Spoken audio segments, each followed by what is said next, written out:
ओम नमोस्तु नमोस्तु नमोस्तु नमोस्तु नमोस्तु। रणमलोय शौत्रिकाळवर्ती अर्हन्ताणं रणमलोय शौत्रिकाळवर्ती शीताणं रणमलोय शौत्रिकाळवर्ती आयर्याणं रणमलोय शौत्रिकाळवर्ती उवज्जायाणं रणमलोय शौत्रिकाळवर्ती शवशाहुणम्। ओंकार बिंदु संयुक्तं नित्यं ध्यायन्ति योगिनः कामदं मोक्षदं चैव ओंकाराय नमो नमः। मंगलं भगवान् वीरो मंगलं गौतमो गणी मंगलं कुंदकुंदार्यो जैनधर्मोऽस्तु मंगलम्। सर्वमंगलमांगल्यं सर्वकल्याणकारकं प्रधानं सर्वधर्माणां जैनं जयतु शासनम्। नमः शमैशाराय स्वानुभूत्या चकाशते चित्स्वभावाय भावाय सर्वभावान्तरच्छिदे एगो में शासदोपाज्ञान दर्शन लक्षणों शेषा में बाहिरा भावा सवे संयोग लक्षणा मारो सुशाश्वत एक दर्शन ज्ञान लक्षण जीव छे बाकी बधा संयोग लक्षण भाव मुझथी बाह्य छे। હું એક શુદ્ધ સદા અરૂપી જ્ઞાન દર્શનમય ખરે કયન્ય તે મારું જરી પરમાણુ માત્ર નથી અરે જે જાણતો અરહંતને ગુણદ્રવ્યને પર્યયપણે તે જીવ જાણે આત્મને તસુ મોહ પામે લય ખરે નથી અપ્રમત કે પ્રમત નથી જે એક જ્ઞાયક ભાવ છે એ રીત શુદ્ધ કથાય ને જે જ્ઞાત તે તો તે જ છે। જેમ નેત્ર તેમજ જ્ઞાન નથી કારક નથી વેદ કરે જાણે જ કર્મોદય નિર્જરા બંધ તેમજ મોક્ષને ધ્રુવ અચલ ને અનુપમ ગતિ પામેલ સર્વે સિદ્ધને વંદી કહું સુત કેવડી કથિતા સમય પ્રાવૃત હો તું સ્થાપ નિજને મોક્ષ પંથે ધ્યાનુભવ તેહને તેમાં જ નિત્ય વિહાર કર नहीं विहर पर द्रव्यो विषय। ओम श्री नमः शिदेव्य नमः शिदेव्य नमः शिदेव्य।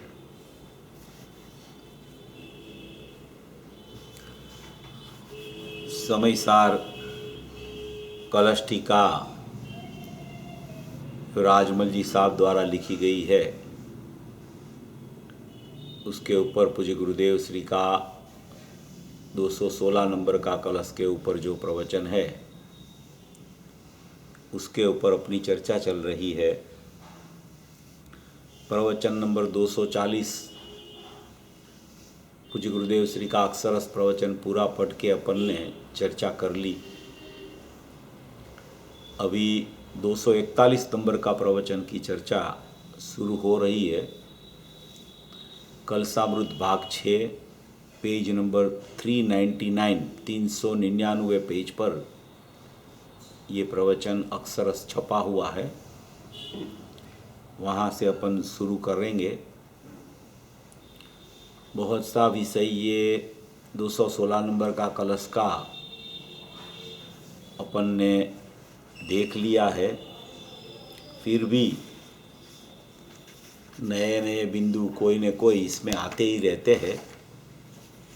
वही तो पूज्य गुरुदेव श्री का प्रवचन सुनने का और उसके ऊपर चर्चा करने की मार्मिकता है, क्योंकि जैसे जैसे पूज्य गुरुदेव श्री के भाव चलते रहते हैं वैसे वैसे स्पष्टीकरण ज़्यादा ज़्यादा आता जाता है। ज्ञानी का ज्ञान जो होता है वो प्रति समय वृद्धिगत होता जाता है। प्रति समय एक के बाद एक, एक के बाद एक, एक के बाद एक, समय समय समय समय समय करके ज्ञानी का ज्ञानीपना जो होता है उसका भाव निरंतर आगे बढ़ता जाता है, निरंतर आगे बढ़ता जाता है। क्यों आगे बढ़ता जाता है ज्ञानी का ज्ञान भाव? क्योंकि प्रत्येक समय में शुद्धि की वृद्धि चालू है। प्रत्येक समय में, चाहे निर्विकल्प दशा हो कि चाहे सविकल्प दशा हो, कोई भी दशा में ज्ञानी का ज्ञानीपना छूटता नहीं है। इसलिए ज्ञानी की प्रति समय निर्जरा चालू रहती है। निर्जरा चालू रहती है, इसलिए शुद्धि की वृद्धि भी चालू रहती है। तो ये जो पूज्य गुरुदेव श्री का जो ये खोलने की पद्धति है, आचार्य भगवान का शास्त्रों में जो कलश लिखा है, अमृतचंद्र आचार्य देव ने 278 समय सार में कलश की रचना कर दी और राजमल जी साहब ने उसके ऊपर जो जो चर्चा की है उसको खोल के उसके ऊपर गुरुदेव स्पष्टीकरण कर रहे हैं। तो ये कोई अमूल्य खजाना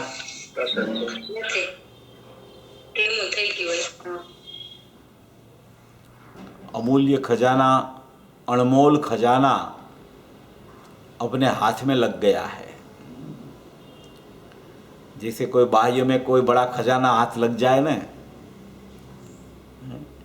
तो जीव की वो ममत्व वृत्ति है ना, वहाँ से छूटती नहीं है।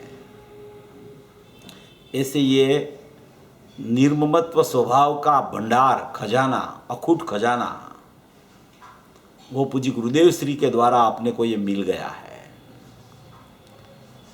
कितने भी रत्न निकाल लो उसमें से, वो खजाने में से,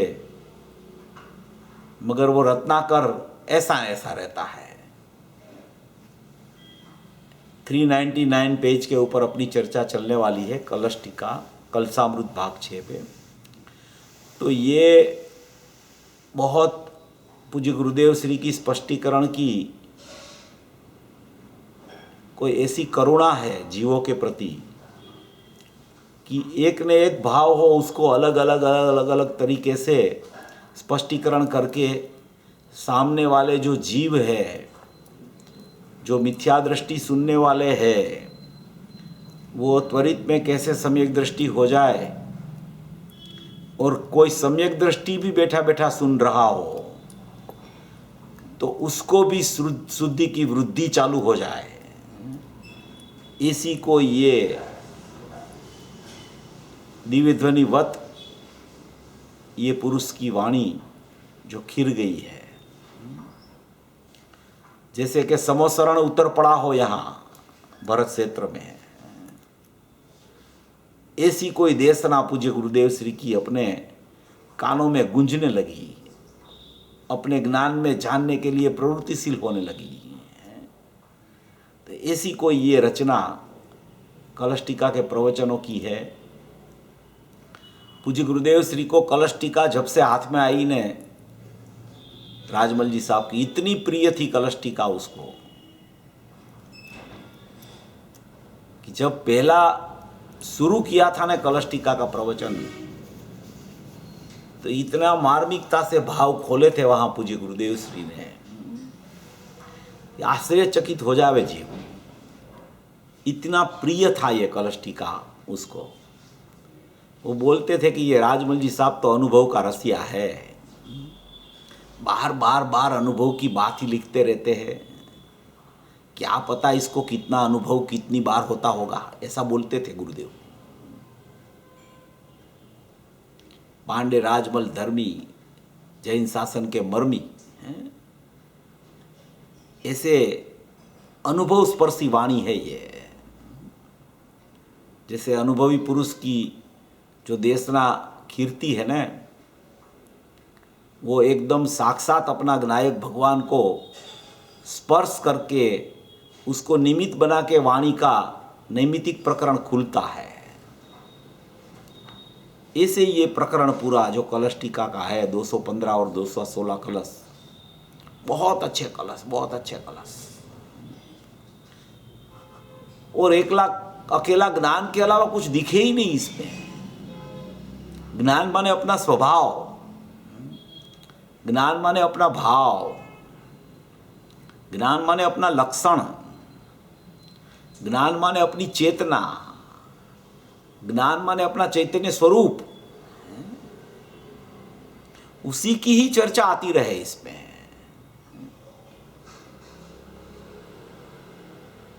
कितनी भाव विभोरता हो जाए ये बात करते करते भी। ऐसा ज्ञान का प्रकरण ये 215 और 216 कलश में पूज्य गुरुदेव श्री ने खोल दिया है। मार्मिकता से भरा हुआ कलश है और प्रवचन भी इतना ही गंभीर और समझने लायक है। एकदम जो जीव ये सुनने के लिए ज्ञान को एकदम बराबर ऊर्ध्व रख के सुने ये प्रवचनों को गुरुदेव के या पढ़े, तो उसको ऐसे ही ज्ञान ऊर्ध्व ही होने लगे, ऊर्ध्व ही होने लगे, ऊर्ध्व ही होने लगे।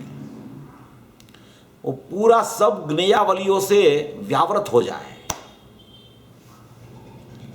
जितने भी ज्ञेय है, जितनी भी ज्ञेयावली है उसकी, वो सब जगह से वो व्यावृत हो जाए, एक ज्ञान में आ जाए। ऐसा कोई ये स्वरूप यहां ज्ञान का बता रहे हैं। देखो ये 216 नंबर का कलश अपन 399 पेज से पढ़ते हैं।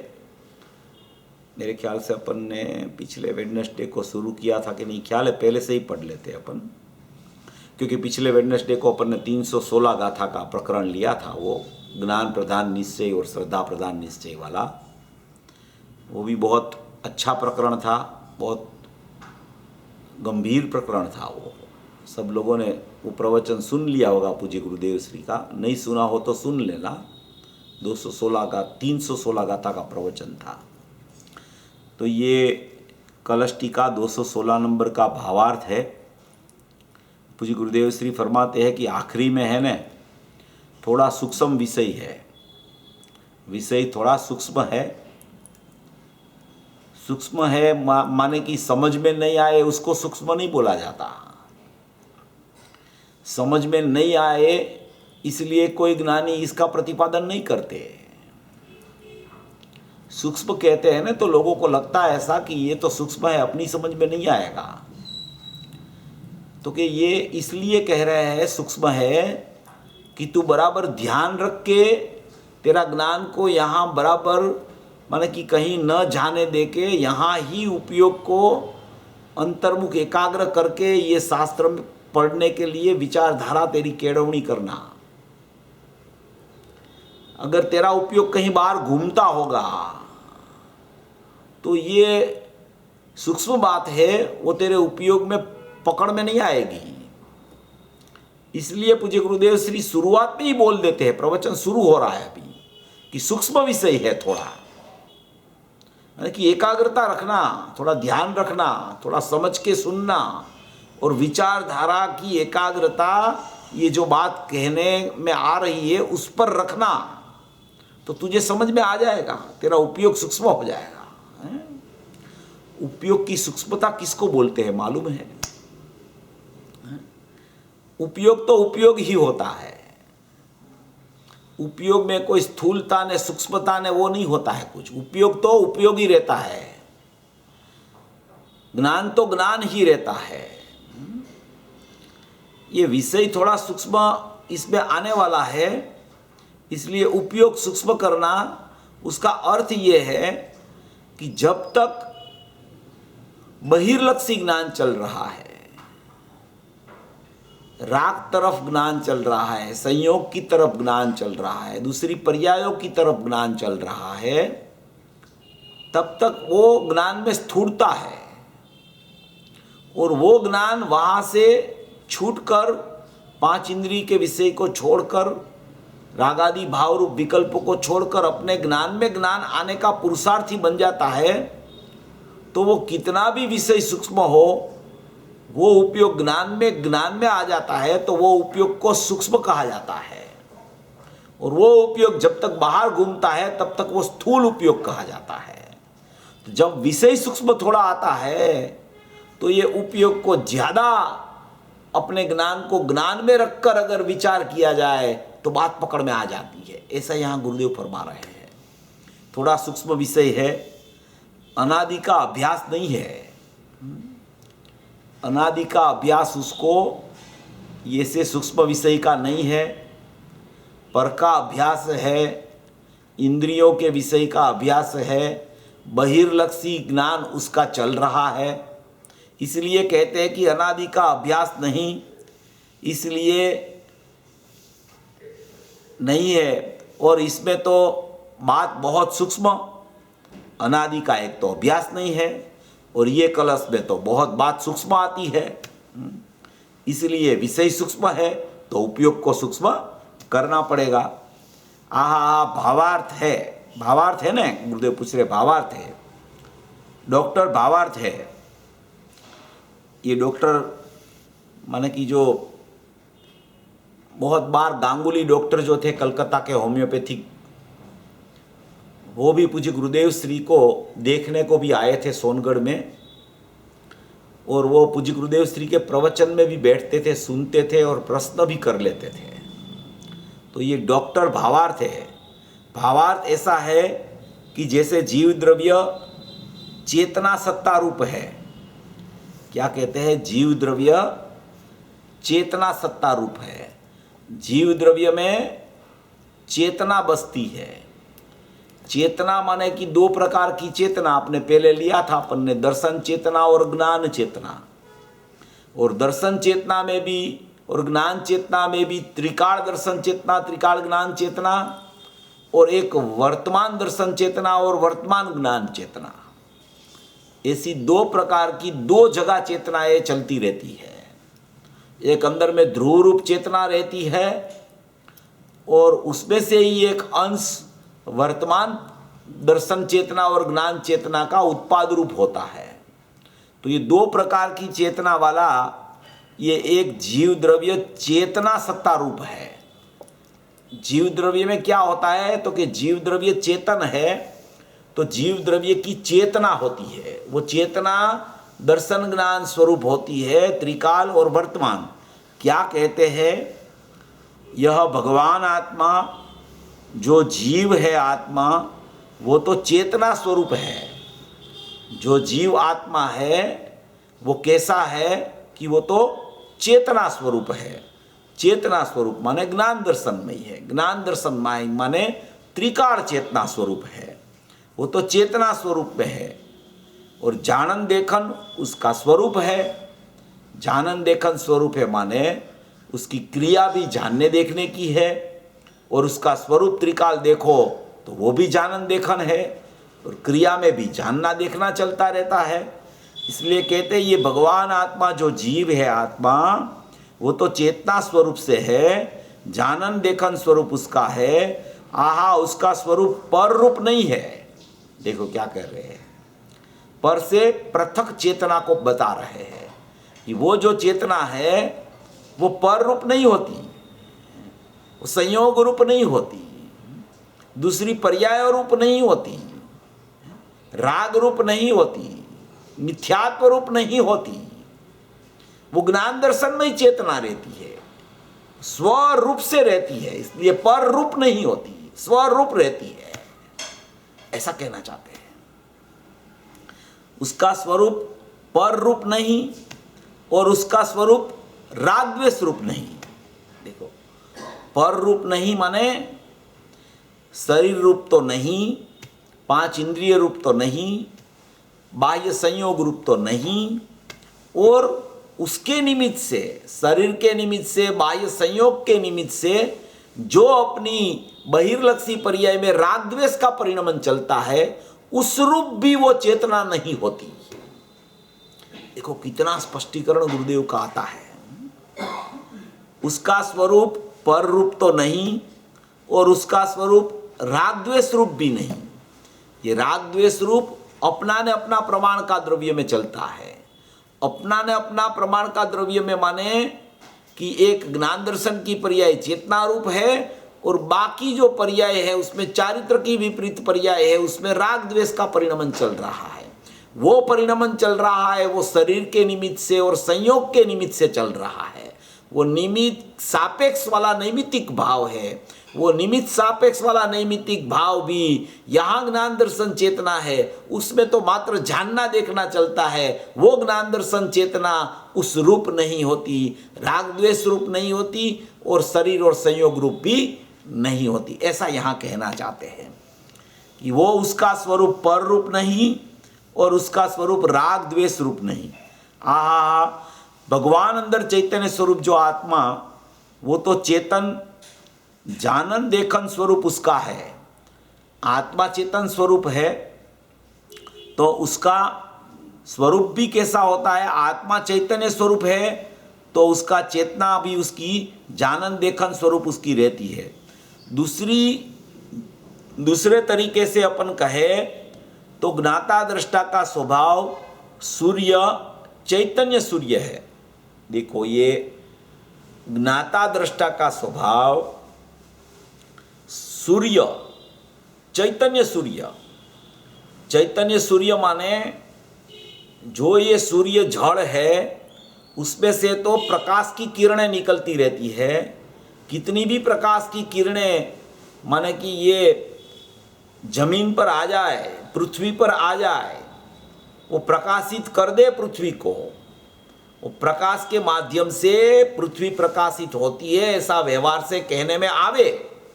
तो ऐसे सूर्य का प्रकाश पृथ्वी पर पड़े तो पृथ्वी प्रकाशित हो जाए, ऐसा प्रकाश रूपी जो प्रकाश है। और ये जो चैतन्य परमात्मा है, ये जो विनायक परमात्मा है, वो जो चैतन्य स्वरूपी भगवान आत्मा है, वो जो त्रिकाल सत्ता वाला आनंद और ज्ञान से भरा पड़ा भगवान आत्मा दर्शन ज्ञान स्वरूपी चेतना लेके त्रिकाल बैठा हुआ जो परमात्मा अपरिणामी तत्व है, वो तो चैतन्य का सूर्य है।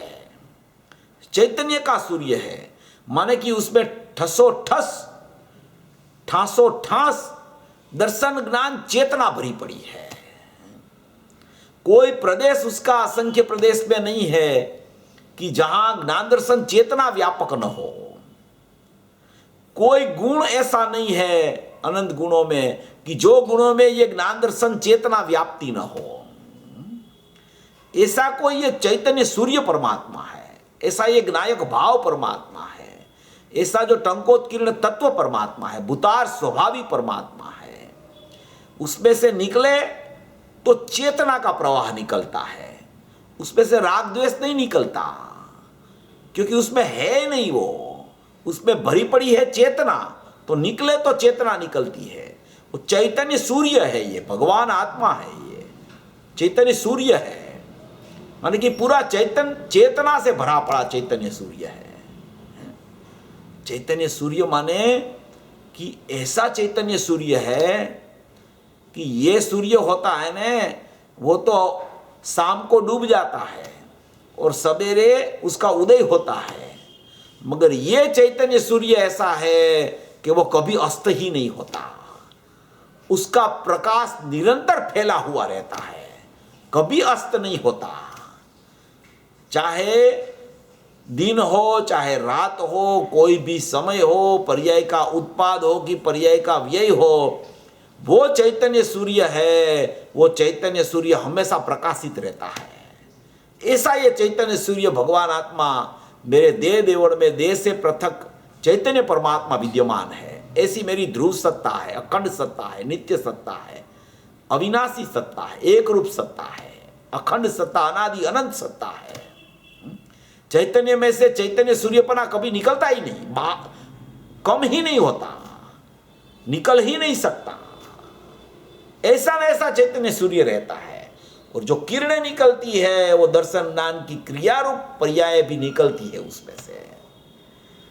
हे निष्क्रिय परमात्मा, किरणें निकलती है उसी समय वो सक्रिय बन जाती है, वो पाद रूप पर्याय है। तो कहते हैं कि दूसरी रीते कहे तो ज्ञाता दृष्टा का स्वभाव सूर्य चैतन्य सूर्य है।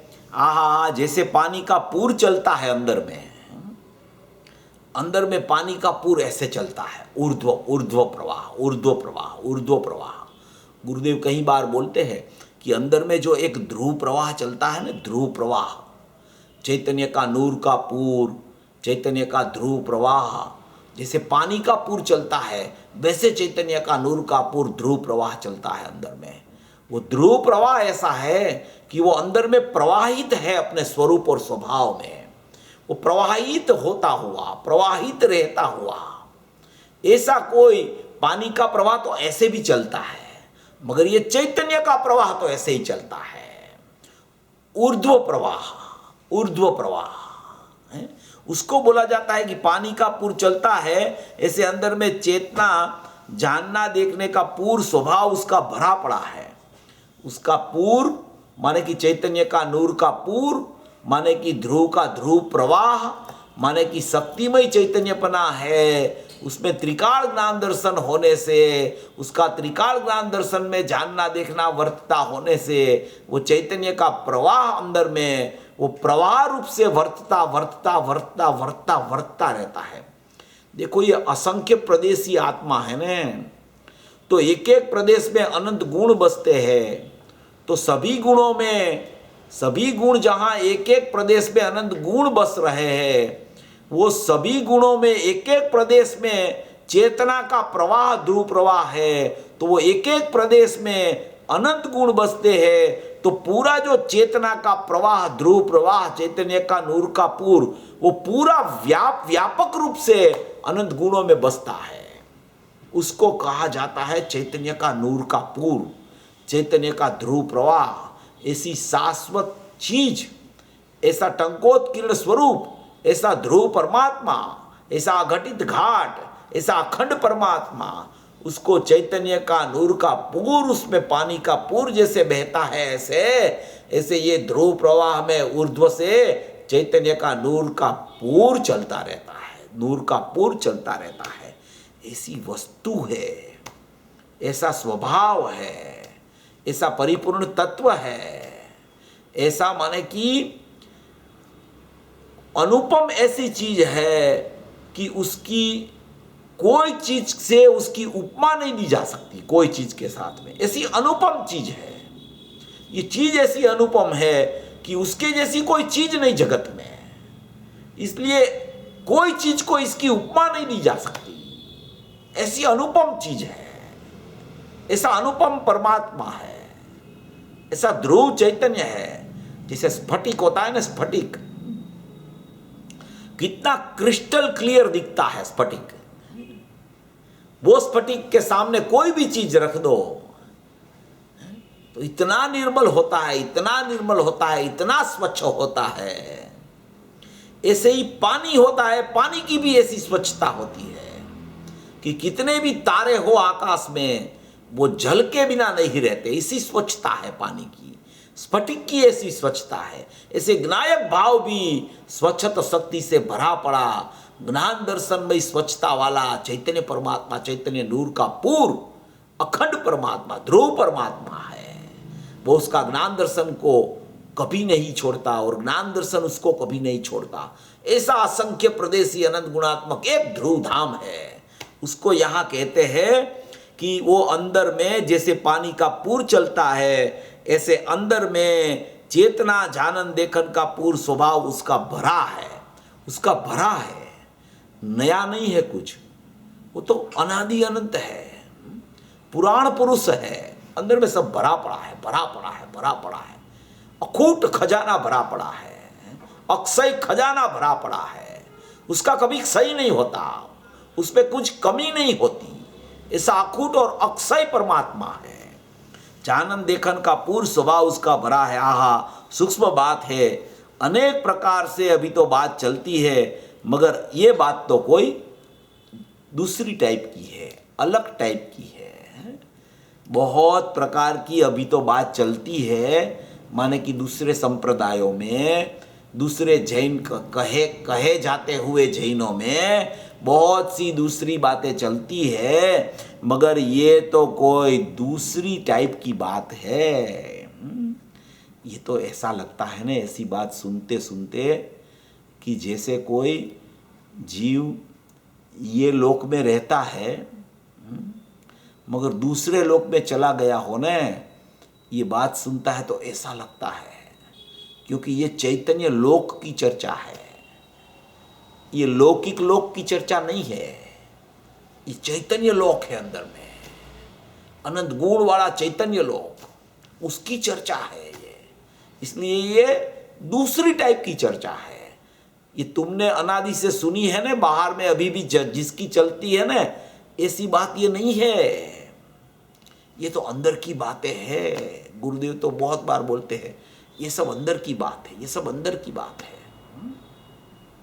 हमें तो अंदर में ऐसा दिखता है, गुरुदेव बोलते हैं ऐसा, ये सब अंदर की बात है। अंदर की माने मेरी बात है, मेरी माने स्वरूप की बात है, स्वरूप की माने सभी जीव की बात है। स्वभाव ही ऐसा है, चैतन्य सत्ता वाला, ज्ञान दर्शनमयी, चेतना से भरा पड़ा, चेतना से भरा पड़ा, चेतना से भरा पड़ा, स्वभावस्थ स्वरूप है उसका। ऐसी चेतना अंदर में चलती है, चेतना अंदर में वर्त रही है। कोई क्रिया न होने पर भी चेतना वर्तती रहती है। ऐसा कोई जागृत देव अंदर विराजमान है, जागता देव है अंदर, जागता देव, जागृत देव है। वहां प्रकाश ही प्रकाश है, वहां कोई अंधकार है ही नहीं वहां। और वो प्रकाश के लिए कोई दूसरे प्रकाश की जरूरत भी नहीं है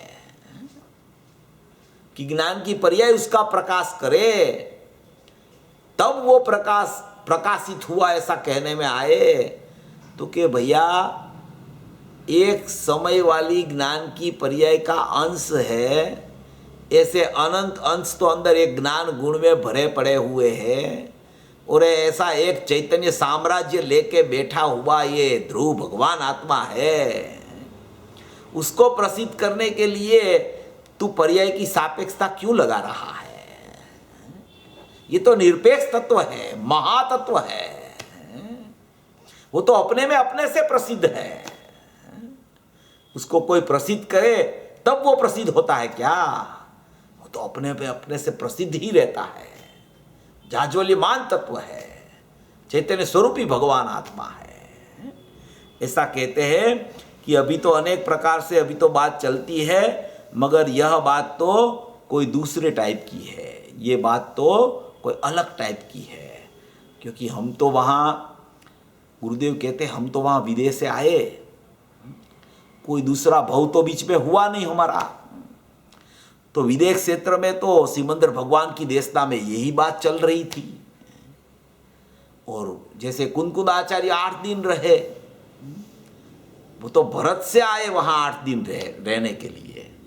हम तो उस टाइम पे वहीं थे, तो हम तो बहुत काल रहे वहां पे। तो ये सब बातें अंदर में हम ग्रहण करके, ज्ञान में ग्रहण करके यहाँ आके ये बात कह रहे हैं, तो ये तो साक्षात सिमंदर भगवान की देशना खिल रही है यहाँ। इसलिए कहते हैं कि अनेक प्रकार से यहाँ बात चलती है, ये बात कोई दूसरे टाइप की है। उस तरीके से इसको सुनना तू, तो तुझे पता चलेगा कि हमारा कहने का आशय क्या है, हम कहाँ ले जा रहे हैं तुमको। हम तुम्हारे निज मंदिर रूपी घर में ले जा रहे हैं तुमको। इतना बड़ा घर है, इतना बड़ा घर है तुम्हारा, इतना अमर्यादित सत्ता वाला घर है अंदर में, कि ऐसा घर जो देख लेता है वो निकल ही नहीं सकता वहां से। वो निकलता नहीं, ऐसा नहीं, वो निकल ही नहीं सकता। ऐसा बड़ा घर है अंदर में। पूज्य बेन श्री ने बोला है ना कि अनंत कमरे हैं अंदर में, अनंत गुण रूपी अनंत कमरे हैं अंदर में। जो वहां चला जाता है, वहां अंदर प्रवेश कर लेता है, वो बाहर ही नहीं निकलता। ज्ञानी का सब परिणमन ज्ञानमय होता है। अज्ञानमय परिणमन वो ज्ञानी का परिणमन नहीं है, क्योंकि अज्ञानमय सत्ता ही उसकी नहीं है। उसका ज्ञानमय परिणमन है तो वो ज्ञान सत्ता ही उसकी रहती है, अज्ञान सत्ता उसकी है ही नहीं। इसलिए ज्ञानी जब अंदर चले जाते हैं तो बाहर ही नहीं निकलते, अंदर ही ठरीठाम हो जाते हैं, ऐसा कहना चाहते हैं। ये कोई बात दूसरे टाइप की है, ऐसा पूज्य गुरुदेव श्री फरमा रहे हैं। देखो, इतना कह के अभी वो निर्विभाग वाली चर्चा अपने पिछले प्रवचन में ली थी 240 पे आखिरी में, वो फिर से शुरू यहाँ पूज्य गुरुदेव श्री कर रहे हैं कि चेतना स्वरूप है। पूछ रहे हैं कि है चेतना सत्ता रूप है। आया था ना कल भाई, ये तो चेतना सत्ता रूप होने रूप है। होने रूप माने अस्तित्व रूप है, हयाती रूप है, मौजूदगी रूप है। चेतना है। वो चेतना अपनी सत्ता रूप है। क्या ये क्या क्या होता है? कभी कभी गुरुदेव चेतना की बात चले तो ध्रुव की अपेक्षा से भी चेतना को कहते हैं। कभी कभी वही चेतना बाद में पर्याय की अपेक्षा से भी चेतना को कहते हैं। और कभी कभी वो चेतना को वर्तमान पर्याय की चेतना और ध्रुव की चेतना को अभेद करके भी उसका प्रतिपादन आता है। तो इस तरीके से ये अपने को विचार करना कि ये चेतना वाली बात चलती है तो ध्रुव चेतना वाली बात, अभी वर्तमान ज्ञान की पर्याय की बात चले तो वर्तमान ज्ञान की क्रिया वाली चेतना की बात है। और दोनों की बात एक साथ में लेके चले अभेद करके तो वो परिणामी में हुआ है उसकी चर्चा है। इस अपेक्षा से अपने को विचार इसमें करना चाहिए।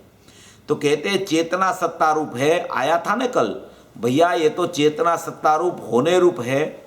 जानन देखन स्वभाव अकृत्रिम। अकृत्रिम माने किसी ने बनाया नहीं है, उसको अकृत्रिम कहा जाता है।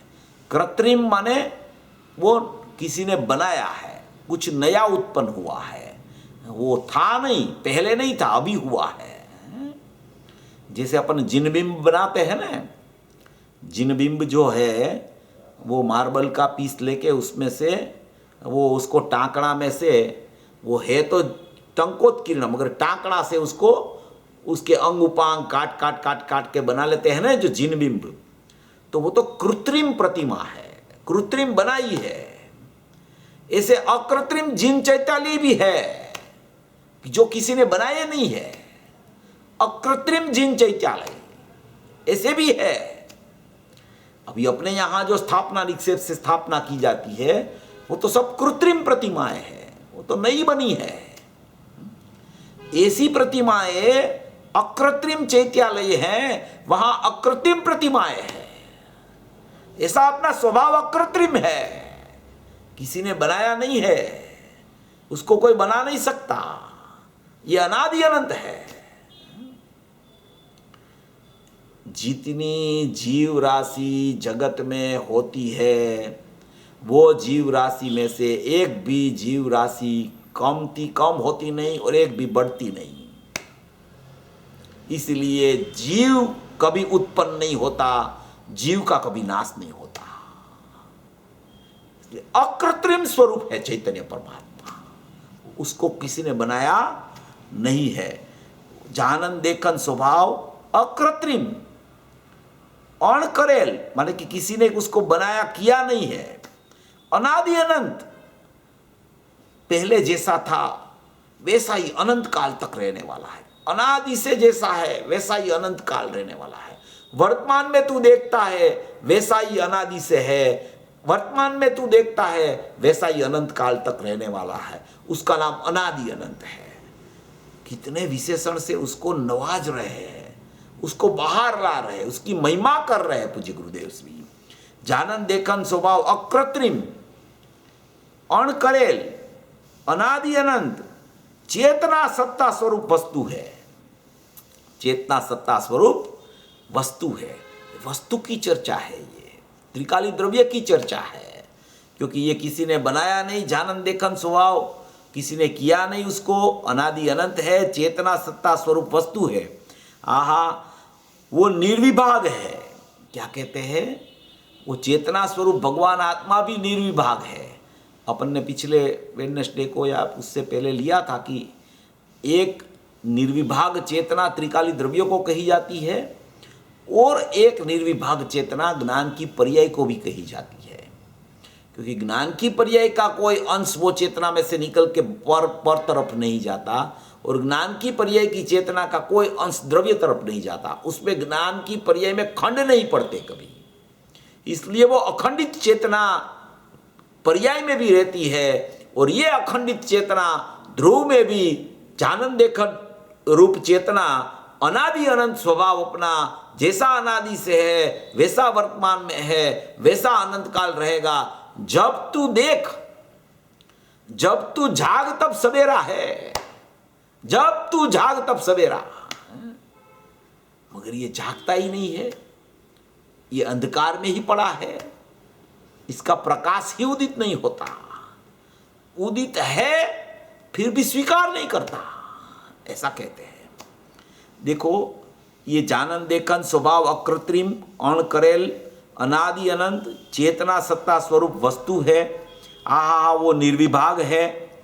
क्या कहते हैं कि चेतना स्वभाव स्वरूप है, उसमें भाग नहीं है।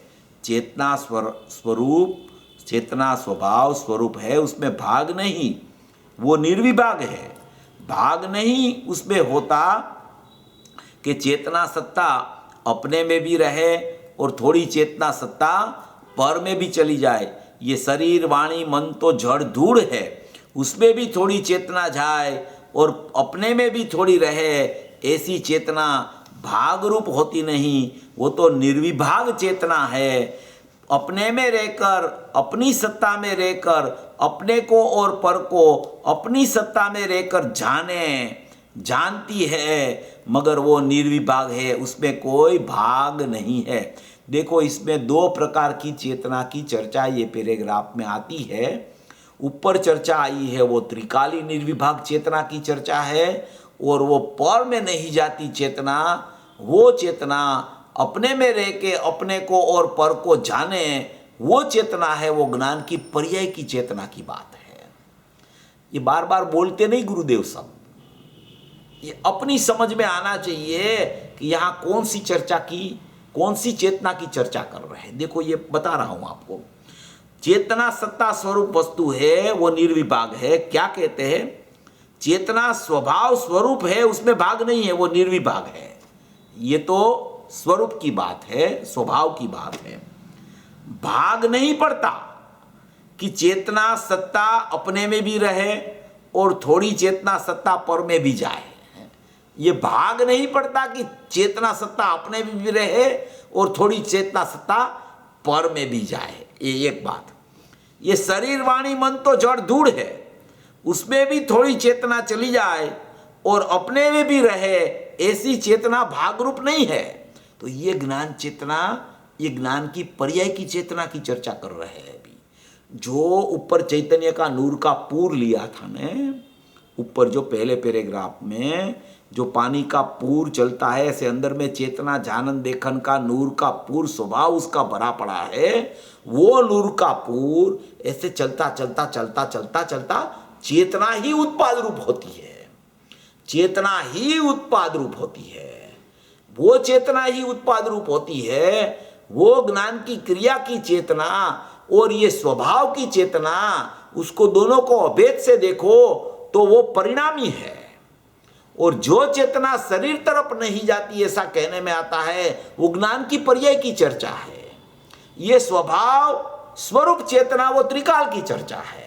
देखो, ये इस पे स्पष्ट कर रहे हैं। चेतना स्वभाव स्वरूप है, उसमें भाग नहीं, निर्विभाग है। भाग नहीं होते कि चेतना सत्ता अपने में रहे और थोड़ी चेतना सत्ता पर में भी जाए, अपने में भी रहे और पर में जाए, वहाँ ज्ञान की पर्याय की चर्चा है। वो चेतना उत्पाद रूप चेतना की चर्चा है।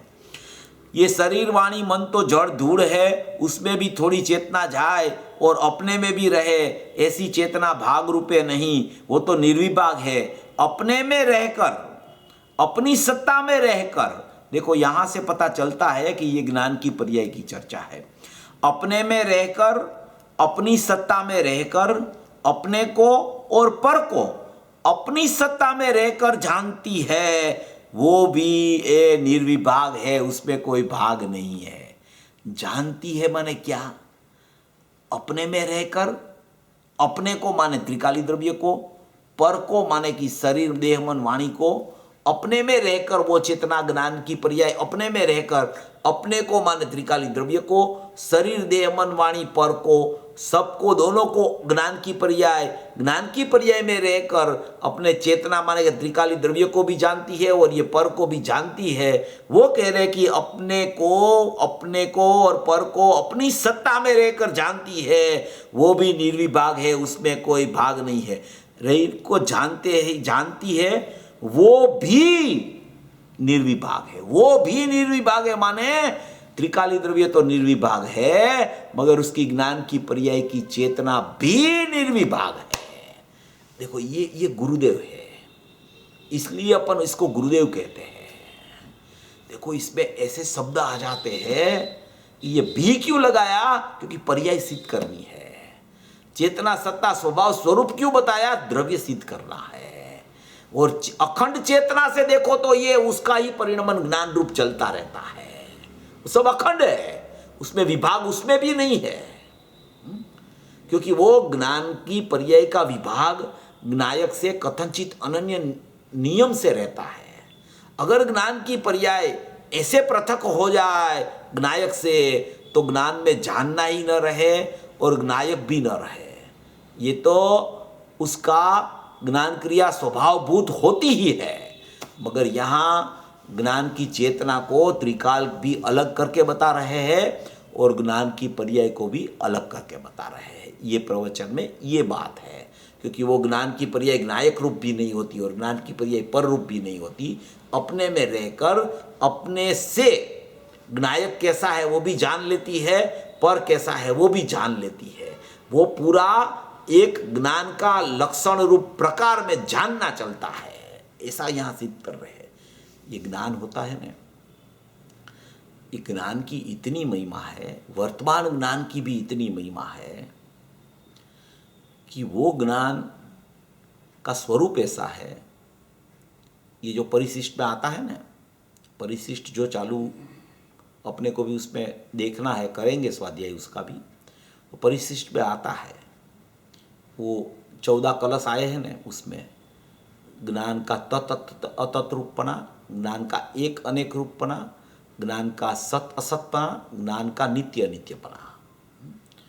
तो तत् अतत् एक अनेक, 2 2 4, सत असत उसमें द्रव्य क्षेत्र काल भाव से है, पर द्रव्य क्षेत्र काल भाव से नहीं है, वो 8 8 और 4 12, और नित्य अनित्य के 2, तो वो 14। वो 14 भंग परिशिष्ट में अमृतचंद्र आचार्य ने सबसे पहले लिखे, 247 कलश की शुरुआत की। तो उसमें पूरा ज्ञान मात्र भाव सिद्ध किया उसने, ज्ञान मात्र भाव, ज्ञान मात्र भाव, ज्ञान मात्र भाव, ज्ञान मात्र भाव। आत्मा को ज्ञान मात्र क्यों कहा, इसमें तो अनंत गुण है, फिर ज्ञान मात्र कहने की क्या जरूरत पड़ी उसको, कि आप बार बार ज्ञान मात्र ज्ञान मात्र ज्ञान मात्र ही कहते जाते हो। ऐसा प्रश्न उठाया खुद ने अमृतचंद्र आचार्य देव ने कि ये 415 गाथा पूरी हो गई, अभी ज्ञान मात्र ज्ञान मात्र ज्ञान मात्र, तो आत्मा में क्या एक ज्ञान गुण ही है, दूसरे गुण नहीं है? तो कि एक ज्ञान मात्र में सब गुण समाविष्ट हो जाते हैं। एक ज्ञान मात्र चेतना तुझे ख्याल में आ गई ना, सब गुण आ गए उसमें। तो वहां वो ज्ञान मात्र में 14 कलश उतारे, वो 14 कलश में 2 भंग दिए तत् के, ज्ञान का स्वभाव बताया वहां। ज्ञान का स्वभाव, ये ज्ञान का स्वभाव की चर्चा चल रही 216 कलश में, ज्ञान का स्वभाव, ज्ञान का लक्षण। तो वहां बताया कि ज्ञान तत्व स्वभावी है। धर्म आते हैं ना, अनेकांत रूपी धर्म आते हैं, तो वो ज्ञान कैसा है, तो कि तत्व स्वभावी है, कि ज्ञान ज्ञानपना कभी छोड़ता ही नहीं। इसलिए ज्ञान तत्व माने कि उस रूप उस रूप उस रूप उस रूप, ज्ञान ज्ञान रूप ज्ञान रूप ज्ञान रूप ज्ञान रूप ज्ञान रूप ही रहता है। उसका नाम उसका ज्ञान का तत्व स्वभाव है, ते स्वभाव, ज्ञान नो ते स्वभाव, ज्ञान का तत्व स्वभाव। ज्ञान ज्ञान रूप ही रहता है, क्योंकि उसका स्वभाव तत्व स्वभाव है। ये उसमें वहां वो डाला है ये चीज, कि आत्मा को ज्ञान रूप क्यों कहा, आत्मा में मात्र ज्ञान है ऐसा क्यों कहा, कि वो तत्व स्वभाव है उसका। वो तत् तत् तत् तत् तत् और अतत् धर्म है, मगर वो तत् धर्म में ज्ञान ज्ञान रूप ही रहता है, वो उसका तत्व स्वभाव है।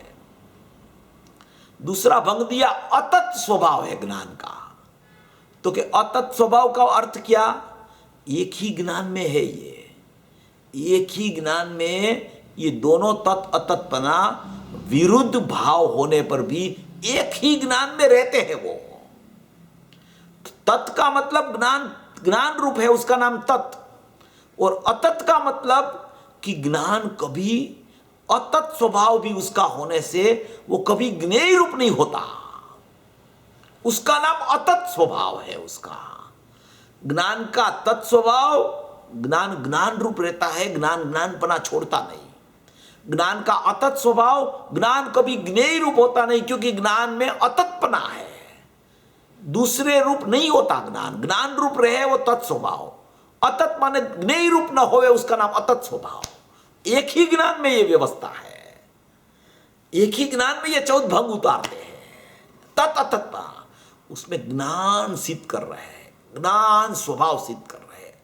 ज्ञानमय आत्मा है, उसका ज्ञान स्वभाव है, वो ज्ञान तत्रूप रहता है, और वही ज्ञान अतत रूप है।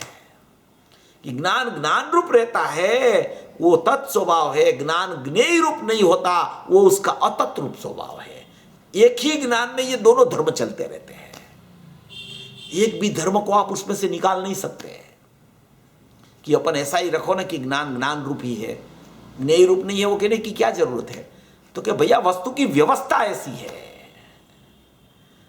कि ज्ञेय रूप नहीं, ऐसा कहेंगे तो ज्ञेय का लक्ष्य हो जाएगा, तो कि ऐसा नहीं होता है, ज्ञेय का लक्ष्य छूट जाता है उसमें।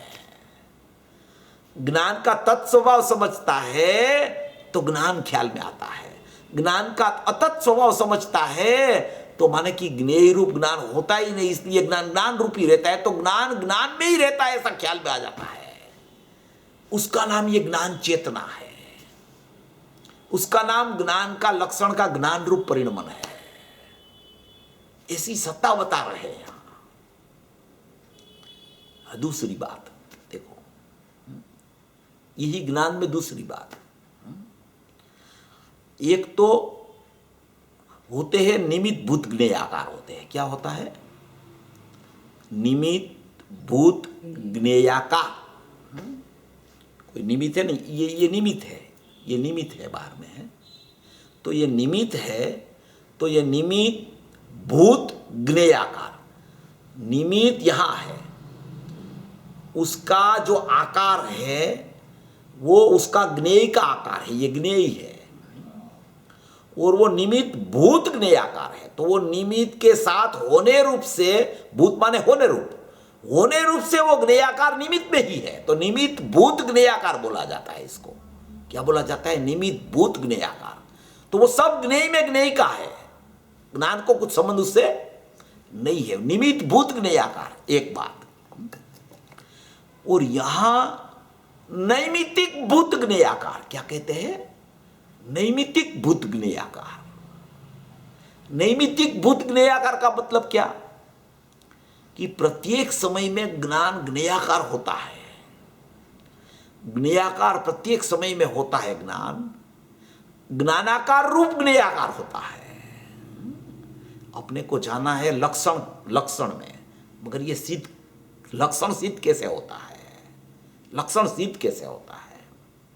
ज्ञायक में से ज्ञान आता है, वो लक्षण है, वो तो स्वाभाविक है, वो तो स्वरूप ऐसा ही है कि जो उसमें है वही निकलता है।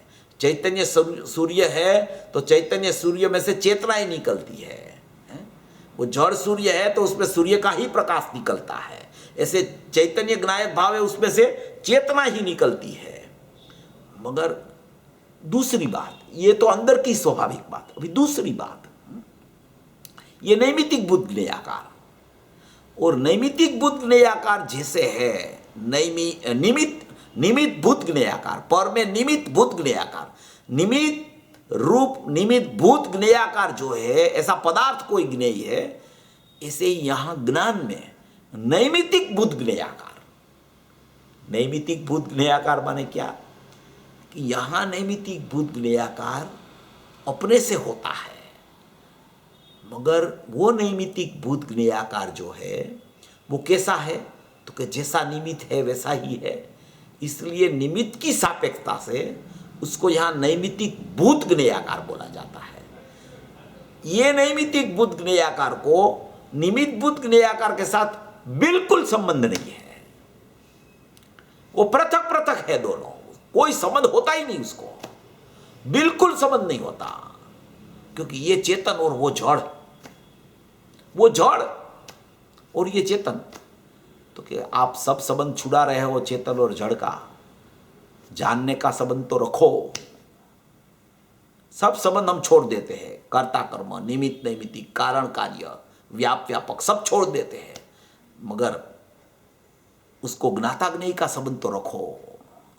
जानना तो होता है ना, बार में ज्ञेय है वो, तो कि जानना होता है उसका बिल्कुल हम निषेध नहीं करते, बिल्कुल निषेध नहीं करते। तो क्या आप तो कहते हो कि पर को जानता ही नहीं है, तो क्या वही बात है, मगर हम बिल्कुल निषेध नहीं करते हैं।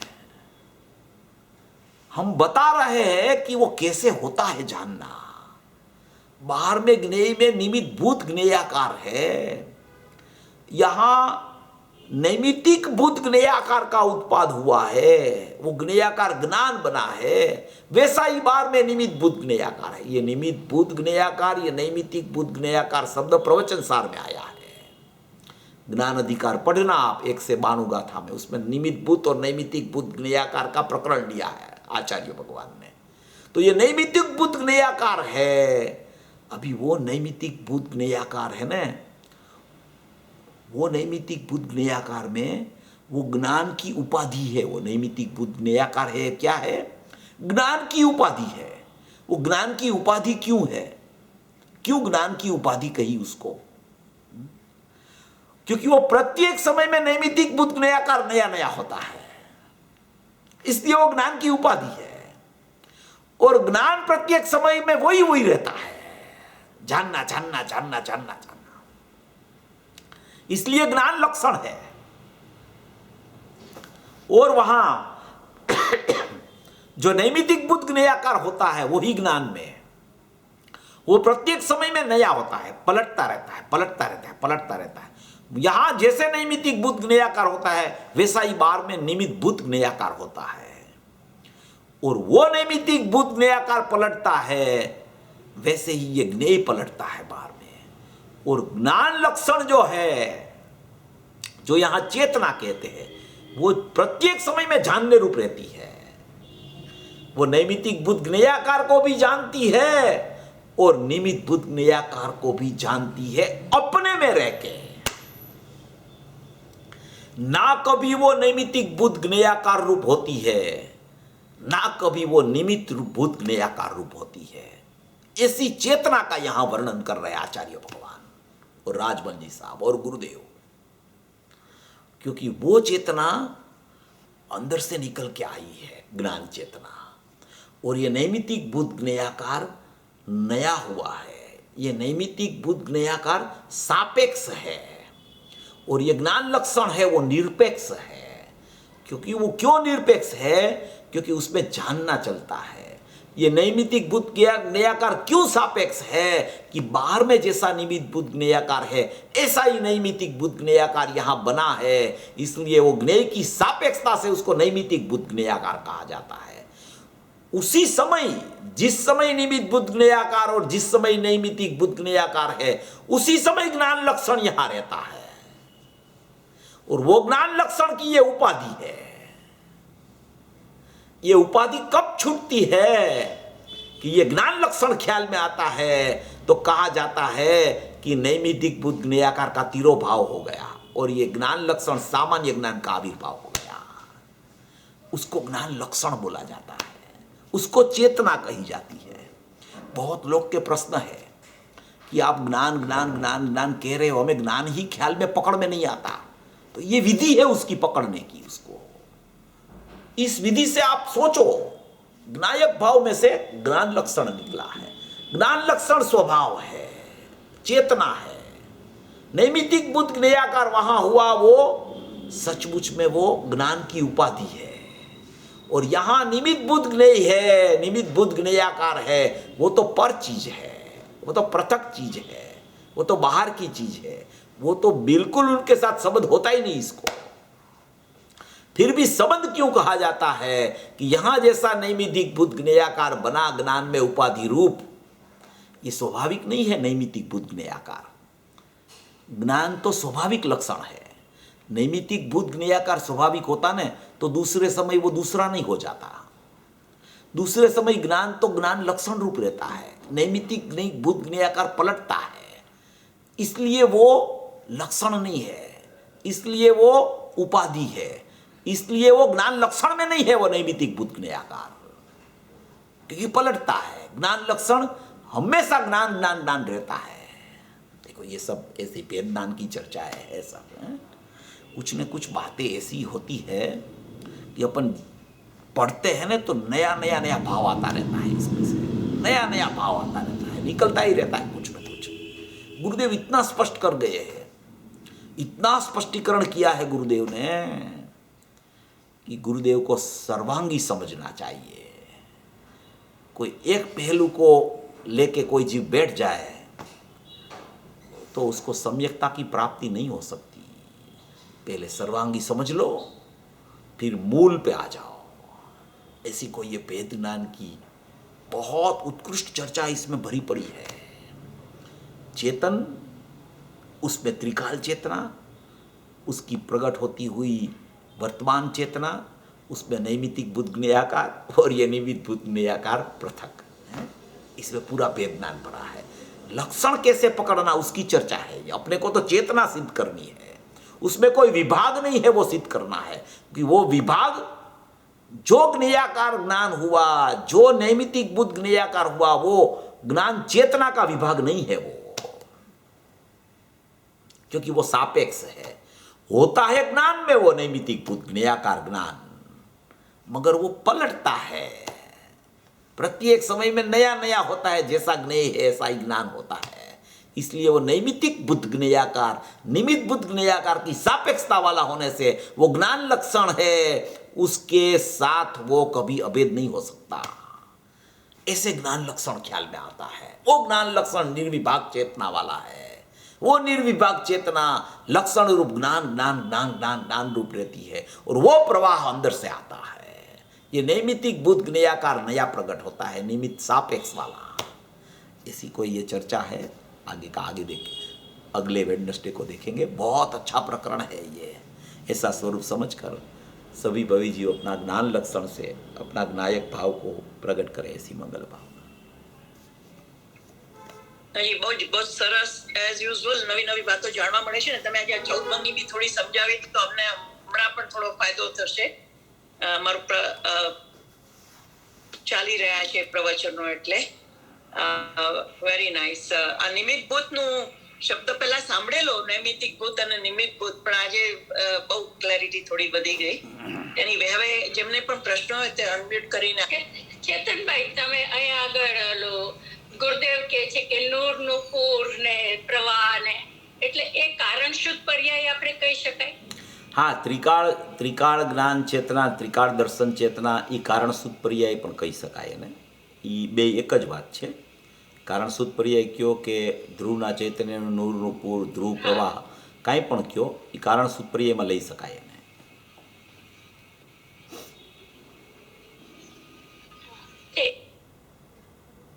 થોડો એમાં ભેદ હોય છે, થોડો એમાં ભેદ હોય છે. उसमें थोड़ी उसमें सूक्ष्मता भी है, क्योंकि कारण शुद्ध पर्याय जो होती है ना, वो सब में कारण बनती है, और ये चेतना होती है ना, वो तो स्वरूपस्थ ही रहती है। इसलिए उसमें थोड़ा ऐसा थोड़ी सूक्ष्मता भी है, मगर वो थोड़ा प्रकरण ऐसा है कि वो ऐसे बात करने से थोड़ा समझ में नहीं आता। वो अनुभूति का विषय है, इसलिए अनुभूति होगी तब ख्याल में आ जाएगा सबको। ऐसा है थोड़ा।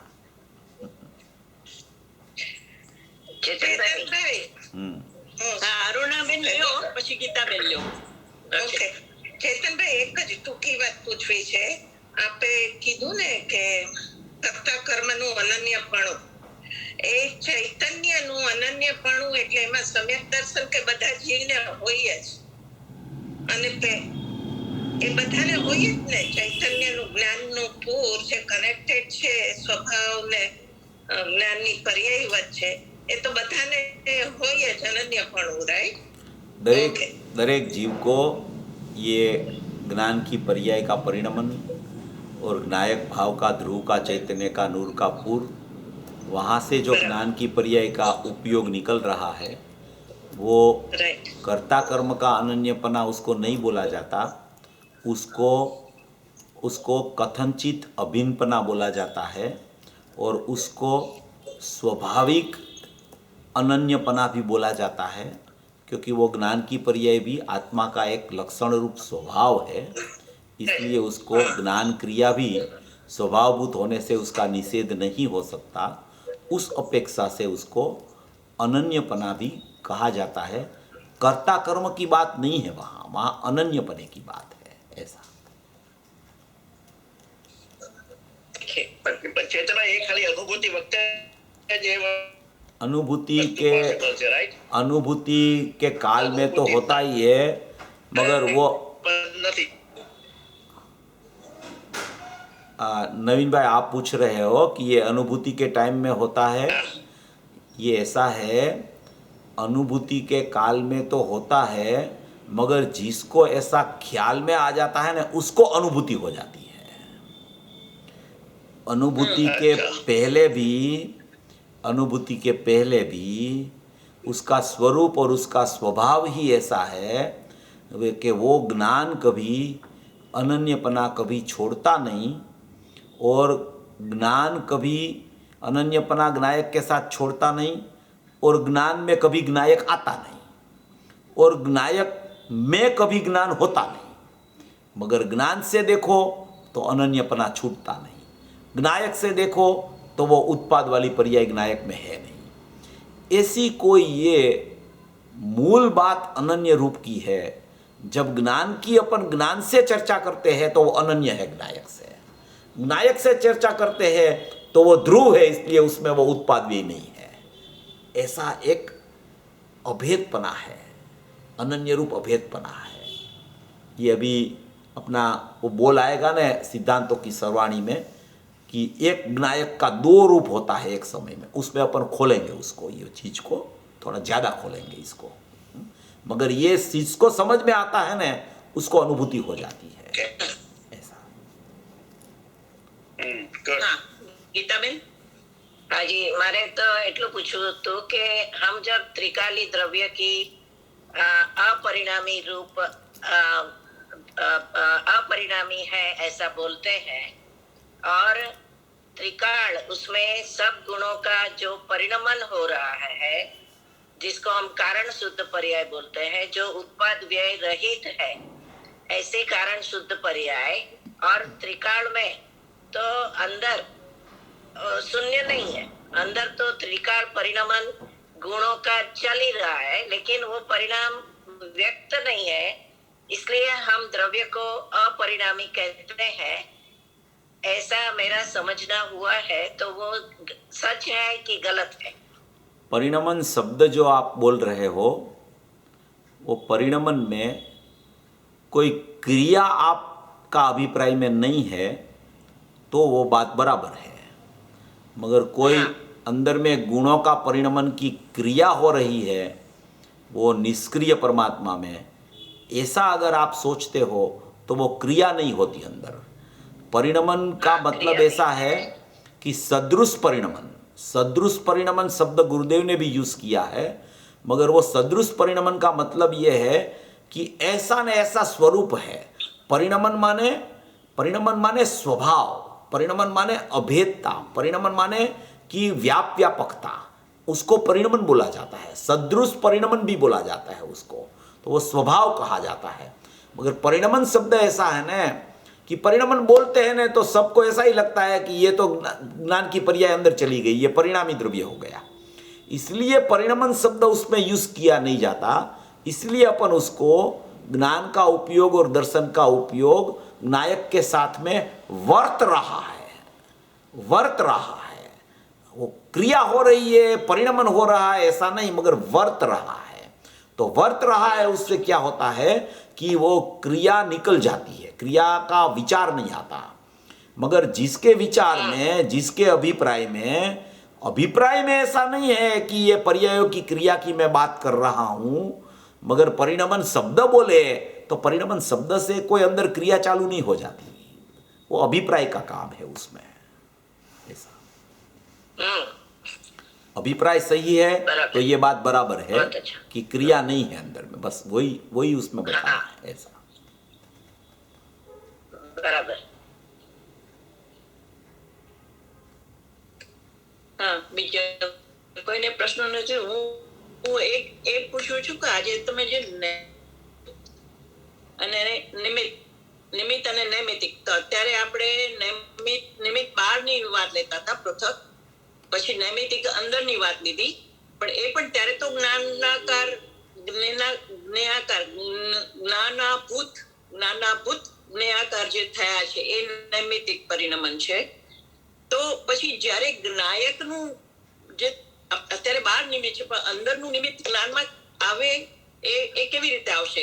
એ સદ્રશ્ય પરિણામ જેવી રીતે જ આવશે જેવું हाँ, ये જેવું અંદર છે. આપણે અંદરની તો વાત કરી કે સ્વભાવ રીતે છે એમ. ये क्या है कि एक ही ज्ञान की पर्याय है, एक ही ज्ञान की पर्याय में बाहर निमित्त बुद्ध ज्ञेयाकार है और वही ज्ञान की पर्याय में नैमितिक बुद्ध ज्ञेयाकार अपने स्वतंत्र परिणमन से होते हैं। तो वो स्वतंत्र परिणमन से जो नैमितिक बुद्ध ज्ञेयाकार बना, वो जैसा बाहर में निमित्त बुद्ध ज्ञेयाकार है ऐसा ही होने से वो ज्ञेय सापेक्ष नैमितिक बुद्ध ज्ञेयाकार कहा गया। इसलिए वो निमित्त और नैमितिक को अभेद करके वो नैमितिक बुद्ध ज्ञेयाकार का तिरोभूत कर दिया जीव ने। तिरोभूत कर दिया, फिर क्या हुआ कि सामान्य ज्ञान का आविर्भाव हो गया। तो सामान्य भाव का आविर्भाव माने क्या कि सामान्य ज्ञान का प्रगटपणा हो गया। प्रगटपणा हुआ माने क्या कि जो लक्षण था वो लक्षण प्रकट हुआ। तो वो लक्षण प्रकट हुआ तब क्या हुआ कि तब वहाँ स्वाभाविक जो ज्ञायक था वो स्वाभाविक ज्ञायक का मात्र ज्ञानाकार रह गया। ज्ञेयाकार ज्ञान का तिरोभाव हो गया, ज्ञानाकार ज्ञान सामान्य ज्ञान का आविर्भाव हो गया। जैसा ज्ञायक था वैसा ही ज्ञान का आकार ज्ञान में रह गया और बाद का निमित्त बुद्ध ज्ञेयाकार नैमितिक बुद्ध ज्ञेयाकार वहाँ से उसका तिरोभूत करके उसका लक्ष्य वहाँ से छूट गया। तो अभी ज्ञान में क्या रहा कि ज्ञान में अभी मात्र ज्ञानाकार रहा। तो कि ज्ञानाकार को ज्ञानाकार क्यों कहते हो, वहाँ तो ज्ञान है। तो कि ज्ञानाकार का अर्थ ये है कि ज्ञायक जो है वो ज्ञायक ज्ञान से भरा पड़ा है। तो वो ज्ञायक का आकार वो ज्ञान में स्वाभाविक अभेद रूप से बनता रहता है, उसको ज्ञानाकार कहा जाता है। ज्ञान की पर्याय ज्ञानाकार रूप ज्ञेयाकार होती है। अभी वो ज्ञानाकार रूप ज्ञेयाकार में से नैमितिक बुद्ध ज्ञेयाकार को जब उसने तिरोभूत कर दिया तो अभी क्या बच गया, तो कि अभी ज्ञानाकार बच गया। तो कि ज्ञानाकार क्या होता है, तो कि जैसा ज्ञायक होता है वैसा ही ज्ञान होता है, तो उसको वहाँ ज्ञानाकार ज्ञान कहा जाता है। सचमुच में तो वो ज्ञान मात्र है, मगर ज्ञायक से अगर वो ज्ञानाकार ज्ञान को देखो तो वो ज्ञानाकार ज्ञान भी उसको कहा जाता है। तो वो ज्ञानाकार ज्ञान में पूरा ज्ञायक जैसा है वैसा ही ज्ञान प्रत्येक समय में ज्ञान का आकार रूप ज्ञायक का आकार रूप ज्ञान वहाँ प्रकट होता है। उसको ज्ञानाकार ज्ञान माने कि ज्ञान मात्र कहने में आता है। ये निमित्त सापेक्षता से की और नैमितिक बुद्ध ज्ञेयाकार की बुद्धि जब छूट जाती है तो स्वरूप जो लक्षण रूप था वही रह जाता है और कुछ रहता ही नहीं और कुछ होता ही नहीं वहाँ। फिर तो लक्षण रह जाता है। फिर लक्षण में क्या होता है कि लक्षण में ज्ञान होता है, लक्ष्य में ज्ञायक होता है और लक्षण में देखो तो विज्ञायक का आकार माने कि ज्ञानाकार है उसमें। बस वो नैमितिक बुद्ध ज्ञेयाकार छूटा, विशेष ज्ञेयाकार ज्ञान का तिरोभाव हुआ तो फिर सामान्य जैसा था वैसा रह गया। लक्षण लक्ष्य रूप वो तो स्वभाव था, वो तो स्वरूप था, वो तो स्वाभाविक व्यवस्था थी, वो तो अनन्य ही था। अनन्य होना नहीं उसको, वो तो था ही, ऐसा ही स्वरूप बच गया। वो बच गया स्वरूप, उसका नाम अनुभूति है। ऐसा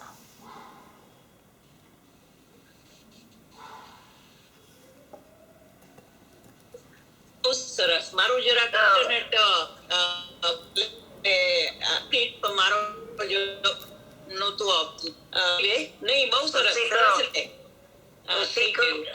उसी को ऐसा बोलते हैं कि ज्ञान की पर्याय नायक की तरफ ढल गई, हाँ वो सब वही कथन, बात हो गई ना, हाँ कथन सब उसमें आ जाता है। शब्द है। हाँ हाँ, वो ढल गई कहो, हाँ। ज्ञान और नायक एक हो गए बोलो, भेद छूट गया बोलो, विकल्प हाँ। टूट गया बोलो, जो भी बोलना हो, अनुभूति के काल में वो द्रव्य गुण और ज्ञान में कोई भेद नहीं रहता, उसका नाम ही आत्मा उसके ख्याल में आ गया, बस वो फिर पर्याय ढल गई है। फिर वहाँ कोई विकल्प नहीं रहता कि द्रव्य में पर्याय नहीं है और पर्याय द्रव्य से अनन्य है, कुछ नहीं होता वहाँ, वहाँ मात्र आत्मा रहता है, बस ऐसा। પછી તો આનંદ જ માણવાનો છે, પછી ક્યાં વિચારવાનું वो तो છે? ज्ञान आनंद का पिंड है, वही ख्याल में आने लगा, वो बात खत्म हो गई फिर उसकी एकदम, ऐसा બસ બસ બસ, બહુ સરસ. ऐसा है। હા, કોઈને છે હજી પ્રશ્ન? નહીં તો પછી આપણે અહીંયા પૂરું કરશું. 10 seconds.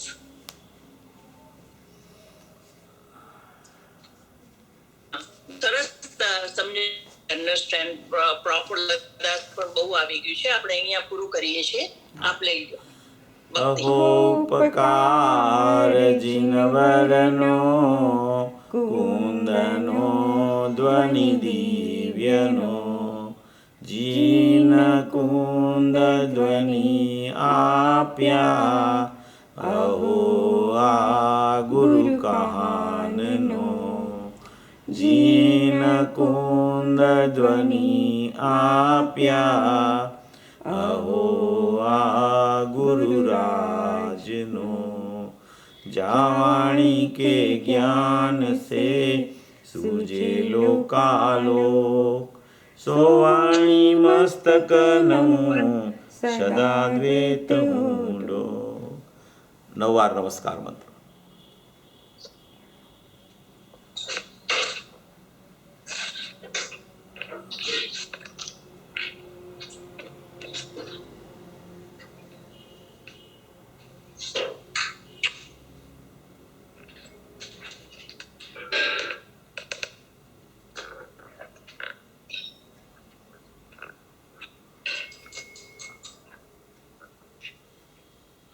બોલો મંગલમય જીનવાણી માતનો જય હો. જય હો, જય હો. પરમ કૃપાળુ અનંત અનંત અનંત ઉપકારી શ્રી શ્રી સદગુરુદેવનો સદગુરુદેવનો જય હો.